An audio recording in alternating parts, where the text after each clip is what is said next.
most memorable moment in Poland was walking on the path under the trees into Treblinka, or where Treblinka used to stand, because it was a path that we got to walk on together and we got to walk out of together, unlike so many. There were just stones everywhere. It was the memorial, and each stone represented a community that had been completely wiped out and sent to die in the death camp.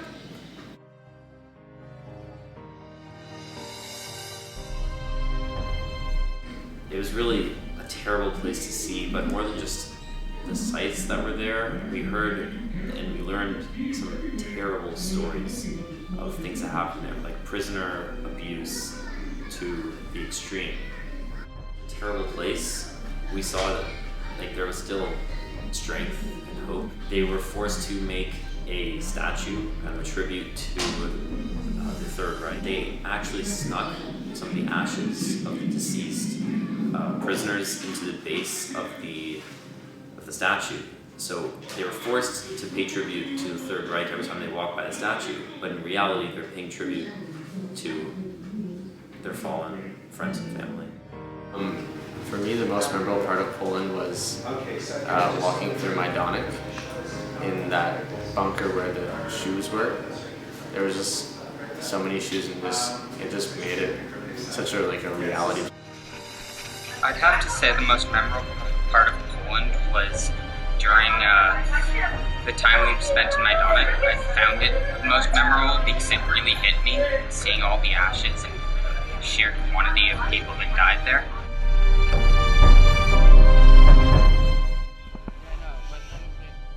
Finally getting to walk in through the gates of Auschwitz, where so many people did, and so many people didn't have the luxury of walking out, and with me doing it with an Israeli flag on my back, arms around all my friends, my fellow Jews, I think that was the most memorable thing. Actually, be there is just, it was very shocking, very emotional. Everybody was crying, just hard to comprehend.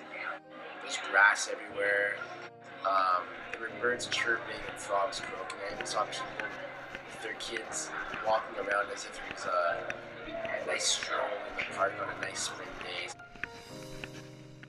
The most emotional part for me in Poland was going into the barracks in Birkenau, because it made me imagine what it was like for my grandmother in Bergen-Belsen. Walking on the train tracks, and knowing and having the feeling that when we wanted to, we were able to walk out of the gates free. It made us feel like we were living the dreams and the wanting of the victims of the Holocaust. And there were just little things everywhere that reminded you of how much was lost there. A room just filled with hair, and you could see it was just bundles and bundles of hair. All you could think of is how many people went into collecting that much hair.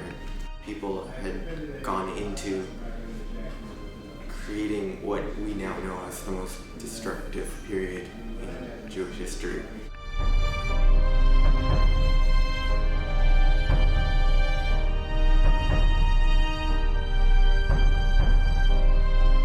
March to Auschwitz-Birkenau. We were lighting candles in honor of the people who were in the death camp on the train tracks, and so it was just very empowering to see everybody kind of come together and remember what happened. Auschwitz 1 to Auschwitz 2, which was the march itself, because it was weird and pretty much unbelievable to see the amount of happiness in such a depressing place, and it was really moving. The march from Auschwitz to Birkenau was finished, and all the marchers joined together to sing the Israeli national anthem.